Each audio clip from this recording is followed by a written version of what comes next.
Dollywood is making their largest investment in park history with $50 million going into Nightflight Expedition, the world's first indoor Mack Rides rocking boat. The way the park advertised it's like a world's first. But technically speaking, there is another Mack rocking boat. Yes. At another park, but it is in Europe and it is not indoors. Yeah, it's a Futuroscope in France. It's called Mission Bermuda. It just opened actually earlier this year. So this is still very much a recent development, something that Mack has been working on for a while. Fun fact, when we visited Mack Rides in 2022, we actually got to see the prototype for this thing. That was cool. Very, very cool.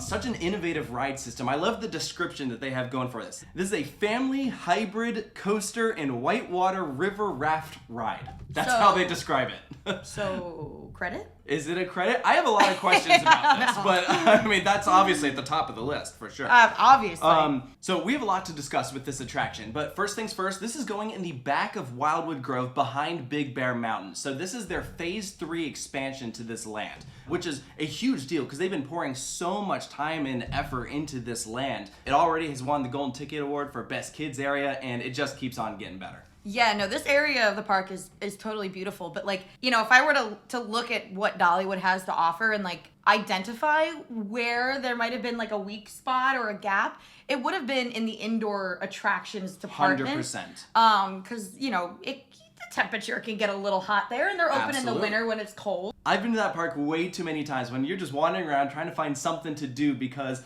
it is too cold for most of the rides to operate. So I've been saying for years that they need another indoor ride besides Blazing Fury. I always figured it'd be a dark ride, but hey, a water ride is pretty cool. I think my main question is just like, how wet are you gonna get when it's too cold? Because that's a concern right there. I mean, to me, like, the way that they presented it, which it looks beautiful, by the way, it's like the storyline is based around, like, being surrounded by bioluminescence, which I've actually had the pleasure of doing in real life, and I've always thought it would be a really cool thing to adapt into a dark ride. Sure. Or a water ride in this case. But, like, at least based off of the concept art, it doesn't seem like it's not a dark ride. It kind of feels like you know, if you were to take like a Pirates of the Caribbean but put a more advanced ride system on it. This is Mission Bermuda meets Navi River Journey. That's what's going on here, right? Okay. So the story is that you're setting off on an expedition to find Secret Lake. It is led by 2 twin scientists who are the niece and nephew of Ned Oakley, who's the main character for Big Bear Mountain. He's the guy that's shouting, "Bear right, bear left." So they work in a hangar known as Hidden Hollow Aviation. So I'm assuming that is what the exterior of the building is going to look like. It's set up to, you know, feel like a hangar bay maybe. And the queue that will be, I think, indoors as well, which is going to be very, very nice. And they have invented the bioluminator, which is a device to amplify bioluminescence.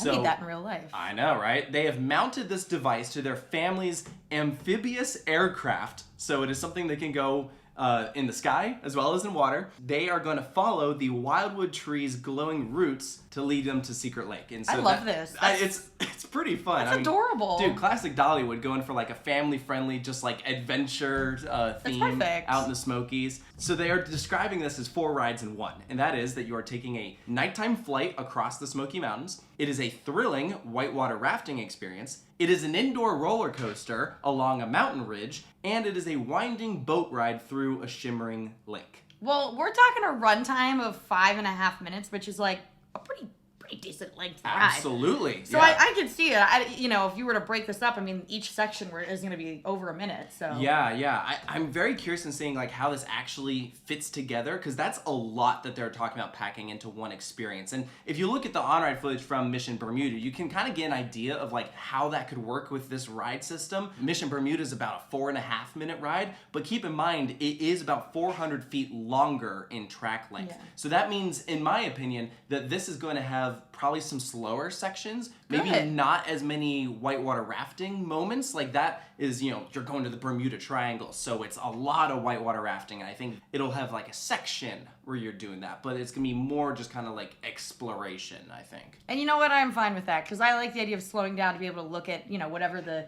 props are and everything. And like we were talking about this earlier, like Dollywood hasn't really done a lot in the animatronics department. It's Blazing Fury, pretty much. Which that's old school, right? Like, so I'm curious to see if they go that direction, if they just go with like beautiful scenery. Like, I don't know. I guess we'll find out. I'm not expecting anything complex. I mean, they don't specifically mention animatronics in this press release. The main things that they describe is immersive projections and special lighting effects. And in the concept art, you can see a lot of rock work. So I think we are going to be looking at mostly practical. I'd honestly be surprised if they went the screen route. That doesn't really seem like something they'll do. Like even most recently at Fire in the Hole over at Silver Dollar City, when they recreated that, it's still all physical sets. Yeah. So that's probably the closest thing that I could compare to, because it's also in the Hershen chain. So I know I'm looking forward to actually like seeing this show building in person because, you know, I've heard of a few people that have like seen it from different vantage points and like apparently it looks gigantic. We're talking 44,000 square feet. Yeah, that's no joke.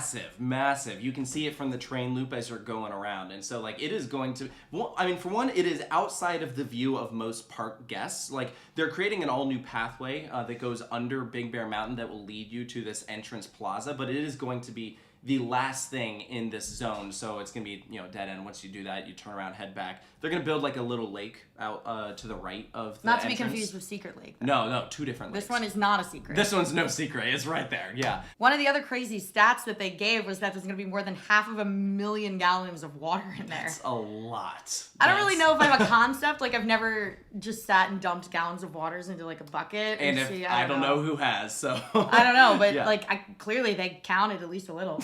I think it's an estimation. But, this building is also 5 stories tall, is what they're saying. The maximum height of the ride itself is going to be 3 stories in height. Maximum speed 29 miles per hour, and it does have a 39-inch height requirement, which is the exact same as Big Bear Mountain. So again, it's in the Wildwood Grove section, so it needs to be family friendly. In terms of capacity, it is 10 people per vehicle, and they said they're going to have 11 vehicles. So I imagine there's going to be a lot moving on that course at once. So a lot of block zones. Yeah. Needs to be high capacity. Dollywood sees millions of guests every single year. And this is going to be a high demand attraction. They said that they are spending more money on this ride than they did on Dreammore Resort when that opened 10 years ago. Biggest investment ever, period. Mack's products are all amazing. And I'm sure, like, from an investment standpoint, they're well worth the cost. Well, and think about all the tech that is going to be in this. It is going to have onboard audio, seemingly onboard lights. They're at least showing it in the concept art. And they describe, like, a bioluminescence, you know, light attached to the device. So, yeah, I'm going to figure there's going to be onboard lighting. These are going to be some nice vehicles. They're going to be really, really nice. Can I just say, I think it is so cool how different this ride is going to be from Mission Bermuda. Like, we haven't done Mission Bermuda, but from the footage, you can see just like how they went in completely different directions with the same ride system. If anything, that proves the versatility that you can do with this system. The sky is the limit. It really is. I'm actually really excited to see. I would like to see more parks go with this. Yeah, the amount of people who are saying Creature Black Lagoon at Epic Universe with this, right? like, yeah, I'm not going to say I didn't already, like, pray for that a little bit. So since they said this was going to be, like, around spring of 2026, I think it's safe to say that it's not going to be opening day, which is fine. It's going to be worth the wait. Like, clearly, this is going to be very, like, meticulously, like, thought out and detailed and everything like that. So I'd rather them take their time and make it perfect. Do it right. As of right now, this is, like, the biggest announcement that has occurred I feel like in the theme park industry regarding a 2026 ride. Yeah. Which is, you know, kind of, that's mid-September. Are we counting Falcon's Flight?